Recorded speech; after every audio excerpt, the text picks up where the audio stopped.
Warning. This program is a true account of real events and contains unsettling material. Viewer discretion is advised. A convicted drug dealer is now indicted for capital murder for the killing of a 20th Century Fox movie executive. I'm 48 Hours Crime-Siders, Michelle Sagona. 42-year-old John Creech has pled not guilty in a Los Angeles Superior Court to the special circumstance of lying in wait for Smith. Prosecutors claim Creech waited to make his move to kill 57-year-old Gavin Smith 3 years ago. Welcome to the True Crime Room. Tonight, we dive into a chilling case so dark it will haunt your thoughts. Take a moment to subscribe, drop a like, and tell us where you're watching from. Now, the story begins. On May 1, 2012, a 20th Century Fox distribution executive left a friend's home in Oak Park, California and vanished without a trace. What investigators uncovered was a beating so savage it took more than 2 years to unravel the truth, exposing a web of addiction, infidelity, and murderous rage. Gavin Smith wasn't just another missing person statistic. The 57-year-old had been a member of UCLA's 1975 NCAA championship basketball team under legendary coach John Wooden and had worked for 20th Century Fox for 18 years as a regional branch manager.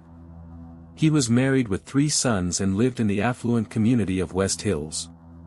But beneath his professional success and family man image, Gavin was struggling with prescription drug addiction and extramarital affairs. One of those affairs would cost him his life at the hands of a jealous husband with a violent past and nothing to lose. But who was Gavin Smith before everything fell apart? Born on December 10, 1954, in the San Fernando Valley, Gavin Thomas Smith showed athletic promise from an early age. Standing 6'6" with natural coordination and competitive drive, he became a star player on Van Nuys High School's basketball team. His performance caught the attention of college scouts across the country, and he was named a second-team All-American by Parade magazine as a senior in 1973. Gavin's talent earned him a spot on one of the most prestigious basketball programs in the country. He went on to play at UCLA under coach John Wooden, the legendary coach who had built a dynasty in Westwood. While he was part of the 1975 team that won the NCAA championship, Wooden's 10th and last, Smith did not play in UCLA's title game defeat of Kentucky. He was a bench player on a team stacked with talent, not the star he had been in high school. So what happened to his basketball dreams? After his time at UCLA, Gavin transferred to the University of Hawaii, seeking more playing time and a fresh start. The move paid off. He became one of the NCAA's top scorers during his time with the Rainbow Warriors, setting a school record that still stands decades later. Basketball had given him discipline, connections, and a pathway to success, even if it didn't lead to a professional playing career. When his competitive playing days ended, Gavin didn't drift away from the spotlight entirely. After playing a small role as a bartender in the 1994 film Cobb, a biographical movie about baseball legend Ty Cobb, Smith discovered he preferred the business side of Hollywood to performing. He transitioned into the entertainment industry as a distribution executive at 20th Century Fox, one of the major Hollywood studios. How did he build his career in Hollywood? Gavin's work ethic and personable nature served him well in the cutthroat world of film distribution. He climbed the ranks steadily over nearly 2 decades, eventually becoming responsible for getting major blockbusters into theaters. He has been credited with helping films such as Titanic, Avatar, and the Star Wars trilogy re-releases succeed at the box office. By 2012, he was Fox's regional branch manager for theaters in the Dallas and Oklahoma City areas, working out of the company's Calabasas offices. It was a position that came with a 6-figure salary and significant responsibility. He settled in West Hills, an upscale neighborhood in the San Fernando Valley, with his wife Lisa and their 3 sons. The Smiths appeared to have it all. Gavin was the kind of father who coached his sons' basketball teams, attended every school event, and maintained close relationships with extended family. One of his sons, Evan, followed in his father's footsteps, playing basketball for the University of Southern California and later appearing on the reality show Temptation Island. Friends and neighbors described Gavin as charismatic, generous, and devoted to his family. But behind the picture-perfect facade, serious problems were developing. According to trial testimony that would emerge years later, Smith became addicted to prescription medications after years of treatment for a back injury he suffered when he worked as a movie stuntman earlier in his career. What started as legitimate pain management gradually spiraled into dependency. The addiction began to strain both his marriage and his finances. Despite his six-figure salary, mortgage payments on the family home were falling behind, and he was making withdrawals from his retirement account to cover expenses. The financial pressure and emotional distance created by addiction took a toll on his marriage to Lisa. By 2008, cracks in their relationship had become chasms. It was during this vulnerable period that Gavin made a decision that would ultimately lead to his death. He met Chandrika Creech in drug rehab, and everything changed. Smith and his wife Lisa met Chandrika Creech in 2008 while both Gavin and Chandrika were in a drug rehabilitation program. Chandrika was a striking woman with dark hair and an engaging personality. She was also married to John Creech, a man with a violent criminal history. Despite the complications, Gavin and Chandrika began a romantic relationship that year. The affair was passionate but dangerous, conducted in secret while both tried to maintain their marriages. The affair should have ended there. But it didn't. After the affair began, Chandrika broke it off at the request of her husband, John Creech, who had discovered what was happening. For a time, both couples tried to move forward. Gavin worked on his marriage, and the Creech family tried to rebuild trust. But the pull of the affair proved too strong for both Gavin and Chandrika. In 2010, Smith and Chandrika Creech resumed their relationship and began exchanging romantic messages again. They tried to be more careful this time, but secrets have a way of surfacing. Smith's wife Lisa discovered the messages on his phone, and in an impulsive decision driven by anger and desperation, she drove her two sons to the Creech home in the middle of the night. She wanted John Creech to know what his wife and her husband were doing behind their backs. That confrontation should have been a warning to Gavin. According to grand jury testimony that would later become public, John Creech initially indicated his intent to kill Gavin Smith when confronted with the news of the affair. He was enraged, humiliated, and talking about violence. But then, something shifted. He looked at Smith's sons, young men standing in his doorway with fear in their eyes, and told them something chilling: "You just saved your father's life by coming here today." The implication was clear. If the boys hadn't been there, John Creech would have hunted Gavin down and killed him. It was a warning that Gavin apparently didn't take seriously enough. Who exactly was John Creech? John Lindsay Creech was not someone to cross. A convicted drug dealer, he had been sentenced to 8 years in prison on drug charges in September 2012, just months after Gavin's disappearance. His criminal record showed a pattern of illegal activity and violence. Before his incarceration, he worked as a foreman for a lighting installation company and attended church with Chandrika, projecting an image of a reformed man trying to live right. But those who knew him from his past painted a different picture. They described a man with a hair-trigger temper, someone who held grudges and believed in settling scores with his fists. He was physically imposing and had the kind of reputation that made people think twice before crossing him. By 2012, despite his outward appearance of reform, John Creech's old patterns were resurfacing. The affair between Gavin and Chandrika had rekindled yet again, and this time John wasn't going to confront them and walk away. John Creech allegedly began stalking Chandrika using a cell phone GPS tracking application, monitoring her movements and building a case against her and Gavin. The final night was approaching, and Gavin had no idea.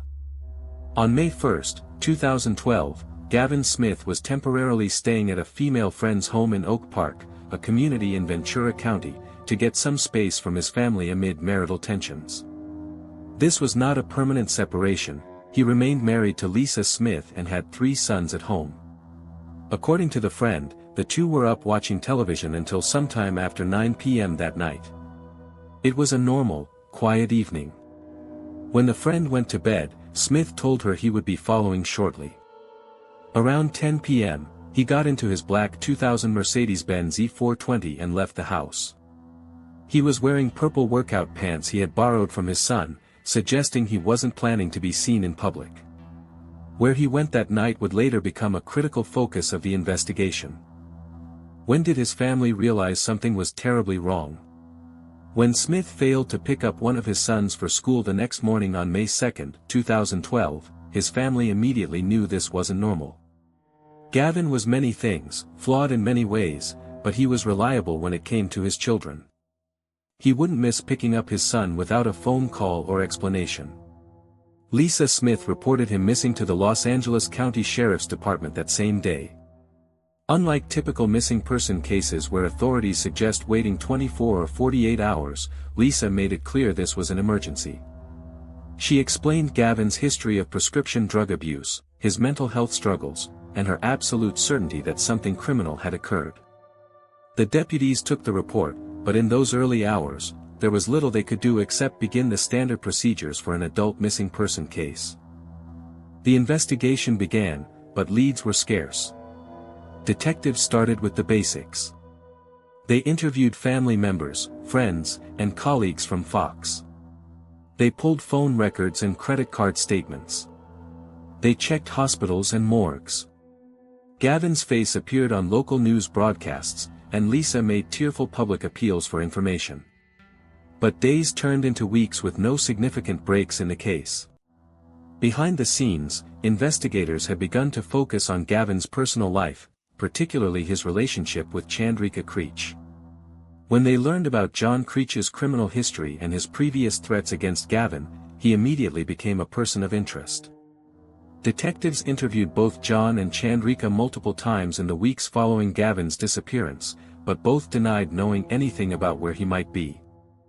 Then came a critical discovery, but not for 10 long months.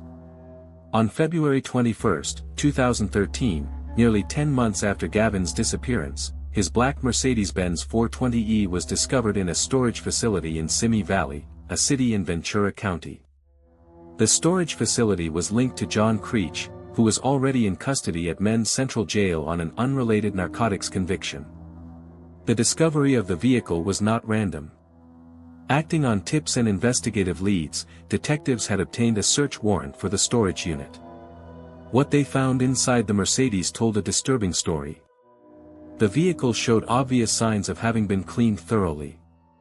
Someone had wiped down surfaces, vacuumed the interior, and attempted to remove all traces of what had happened inside.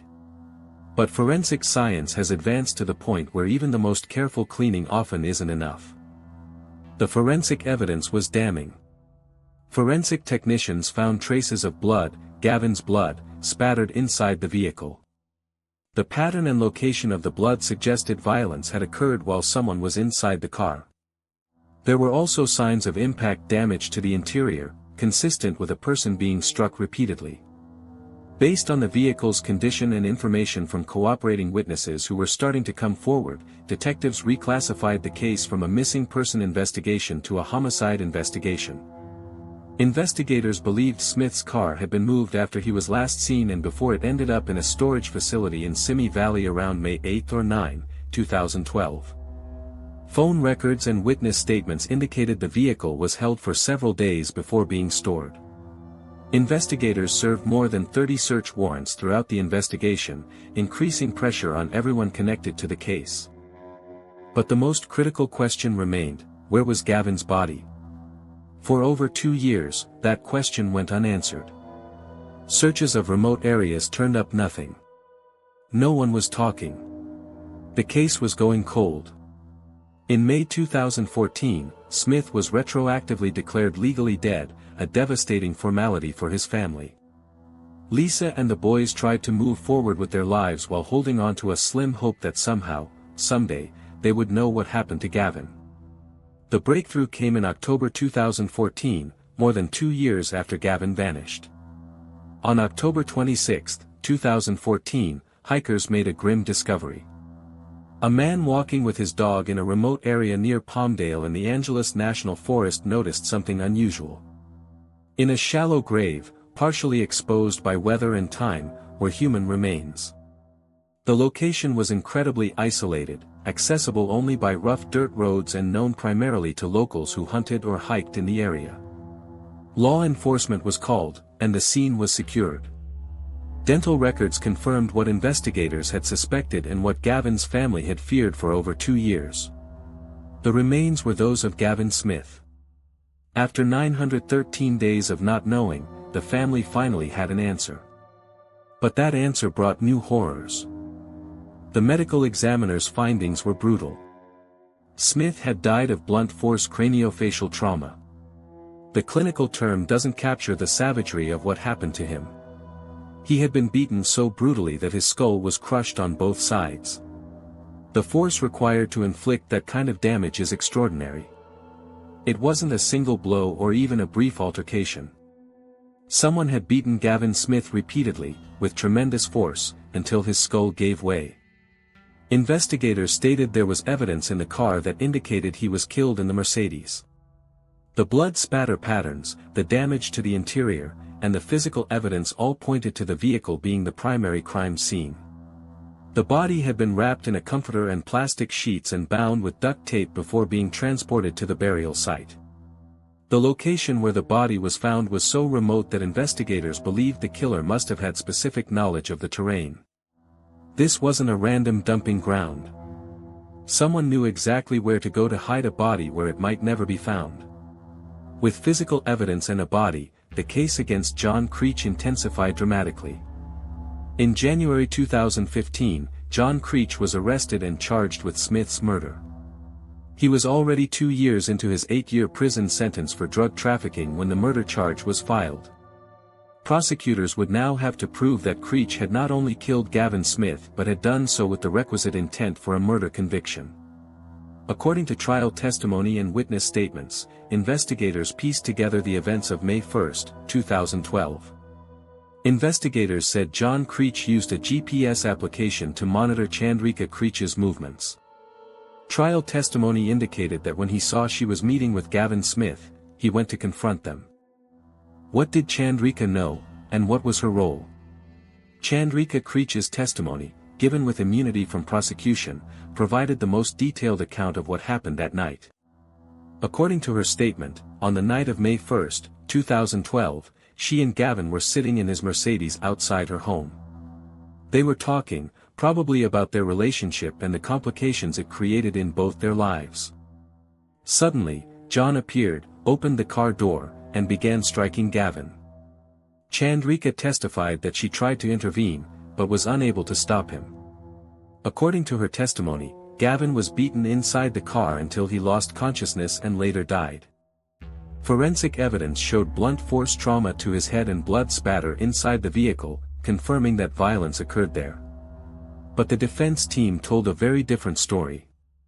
Defense attorneys claimed that Smith had attacked Creech first with a weapon following a fistfight between the two men inside the Mercedes. They argued that Creech acted in self-defense against a larger man who had intruded into his life and marriage. The defense maintained that Creech had to fight for his life, and that the killing, while tragic, was justified given the circumstances. The prosecution saw it completely differently and had forensic evidence to back up their interpretation. The trial of John Creech began in June 2017, 5 years after Gavin Smith's disappearance and death was confirmed. Prosecutors presented evidence including forensic findings linking Smith's blood to his Mercedes, testimony about how Creech tracked the victim, and accounts of actions taken after the killing that suggested a deliberate attempt to conceal the crime. Creech's actions after the death were central to the prosecution's case. He hid Smith's Mercedes in a storage unit connected to him, and evidence showed the victim's blood in the car. Testimony indicated that bloodied clothing was burned after the incident. The defense argued that Creech acted in self-defense during a confrontation inside Smith's car, claiming Smith had attacked first. They framed the killing as a spontaneous act in the heat of passion, rather than murder. After several days of deliberations, the jury reached a verdict. On July 3, 2017, jurors convicted Creech of voluntary manslaughter and acquitted him of first- and second-degree murder, indicating they accepted the notion of a killing without premeditation. The Smith family was devastated by the verdict, believing the evidence supported a more serious charge. In September 2017, Creech was sentenced to 11 years in prison for the manslaughter conviction. Gavin Smith was not just a headline.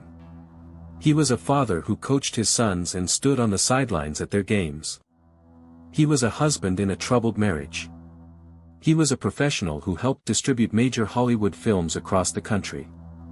He struggled with addiction. He made choices that hurt the people closest to him. His affair was a betrayal of his family. But those mistakes did not justify violence. He never got the chance to repair his relationships or overcome his addiction. His sons had to grow into adulthood without their father. His family was left with grief and permanent loss. This case shows how anger and jealousy can escalate into irreversible violence.